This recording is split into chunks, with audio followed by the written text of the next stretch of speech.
Good evening. I'm sure you've already heard that Valve is now giving out private invites for people to test their new game, Counter-Strike 2. It's a remake of CSGO that runs on that elusive Source 2 engine we've been hearing about for like 10 years now, and tons of famous streamers and YouTubers have already begun sinking their teeth into all the game's quirks and mechanics online. But while this news is obviously exciting, it's also left fans who aren't famous Twitch streamers or who maybe don't care that much about Counter-Strike feeling just a little bit left out, because the only other Source 2 title on the market right now is Half-Life Alyx. And since that game requires a pricey VR set to play, it's not exactly the most accessible either. Putting all that to the side though, it's obviously still very exciting to know that the era of Source 2 is finally upon us. And when I first heard the big announcement, I giddily booted up CSGO and happily accepted the in-game invitation that I obviously received. So how was it?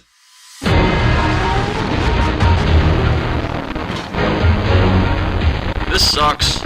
Okay, so I actually didn't get early access to Counter-Strike 2, but that's okay. Because you know what I did recently get access to? Private versions of Team Fortress 2, Portal, and Half-Life, all running on that same Source 2 engine. How is this possible, you ask? Well, through the power of British people. Specifically this British person, Garry Newman. You probably know him as the guy behind Garry's Mod. Why is he important to this video? Well, because since about 2015, Garry has been working on Sandbox, a private unreleased game development platform that's been running on the Source 2 engine since 2020. And not too long ago, Garry for some reason agreed to give me early access to it. Meaning there's now a world of private Source 2 games at my fingertips, ready to be played and shown off to the world in this video. What could go wrong? Jokes aside, this really is a cool opportunity, and after checking out what Sandbox has to offer, I have no doubt that it'll be used to do things much more impressive than upgrading old Valve games from 2007. But for the sake of this video, that's what I'm gonna be using it for anyway. So today, I'm gonna give you all a look at some ports of Valve's Golden Age classics running on Source 2 through Sandbox, compare them to their original counterparts, and hopefully give some exciting insight into what a move to the new Source 2 engine could mean for games that aren't Counter-Strike. Starting out, of course, with everyone's favorite class-based shooter.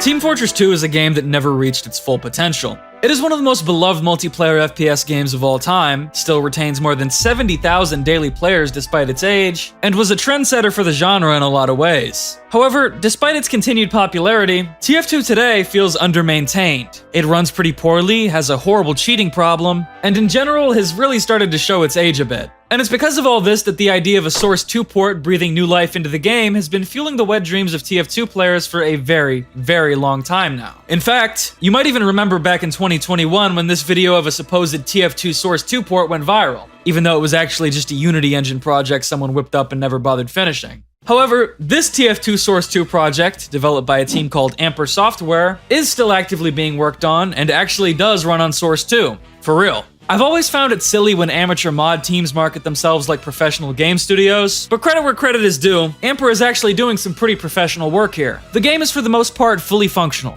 You can play as all the classes, and all of their mechanics work pretty much one-to-one how you'd expect them to. You can sticky jump, rocket jump, taunt, heal your teammates, you get it. The list of maps you can play on is not very big, but those that are available have been pretty much completely rebuilt to take advantage of the new engine. Making use of improved lighting technology, the team has crafted some pretty gorgeous renditions of iconic TF2 maps with almost no hit to the game's performance. Putting things side by side, you can immediately see how different everything looks. And while the visuals may not be perfect, in my opinion they are still very impressive. The UIs are fully functional, although they're a bit clunky, and I couldn't help but notice that there isn't a way to turn off fast weapon switch, which makes me very sad. But given that this remake was built nearly from scratch by volunteer devs, I'm actually very impressed with what I'm seeing here. It looks like the team even has some ideas for new original content they might implement in the future, like new maps and game modes. And I, for one, am actually very excited to see how the project evolves, and how the community will receive it once it's released to the public. Especially because, well, it's becoming increasingly clear that Valve themselves have no intentions of doing any serious work on TF2 anymore.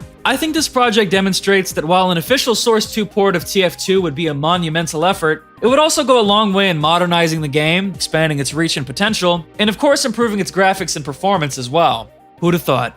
Moving on though, next up is one of the most iconic puzzle games of all time. Portal's witty writing and cool mechanics have helped it stand the test of time as a truly unforgettable experience. And one of the things the series is known best for is how it has repeatedly pushed hardware limitations to bring us mind-bending puzzles and crazy set pieces. Because of this, it's very exciting to think about what possibilities bringing Portal to a more powerful game engine might open up for the series. Back in March 2022, Valve gave us Aperture Desk Job, a short tech demo running on Source 2 meant to market the Steam Deck. But while this game was set in Aperture, it didn't have any puzzles, and it was also only about 30 minutes long. So if you're interested in seeing what an actual fully fledged Portal game on Source 2 might look like, complete with puzzles and portals and everything else we've come to expect, you'll need to look no further than Quantabox. Quantabox is a game that brings the mechanics and features of Portal forward to Source 2.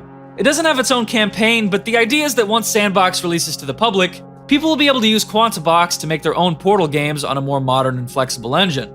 Now, the whole thing is still in heavy development, and the version I played was admittedly pretty buggy, but keeping in mind how small the team is and how far out this stuff is from release, the work they're doing is exciting, and I think the Portal community is going to have a field day with it once it's finished. But that's about all I have to say about Quantabox. So let's move on to the last project I'm going to show you in this video, which also happens to be my personal favorite.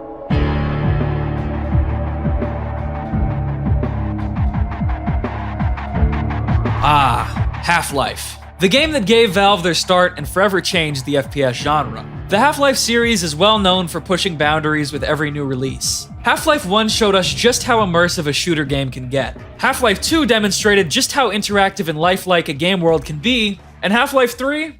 Well, sadly it never materialized. The hype around a mythical Half-Life 3 running on Source 2 has never really gone away, but so far the closest thing we've gotten is Half-Life Alyx, which, don't get me wrong, is a great game. But since Half-Life Alyx is played on a VR set, it doesn't control like a typical Half-Life game does. And 3 years after launch, a good amount of the community still hasn't had a chance to play it yet.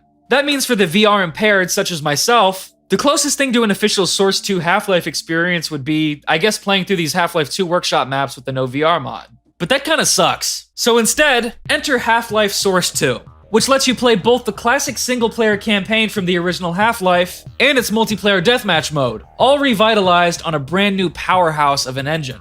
Now, this is not a remake, it is a port through and through. It brings Half-Life 1 code forward to Source 2 and fills it in with Half-Life Source assets, resulting in a really weird and interesting experience. In terms of gameplay, the basics are all there. All the NPCs and weapons are present and mostly work how they're intended.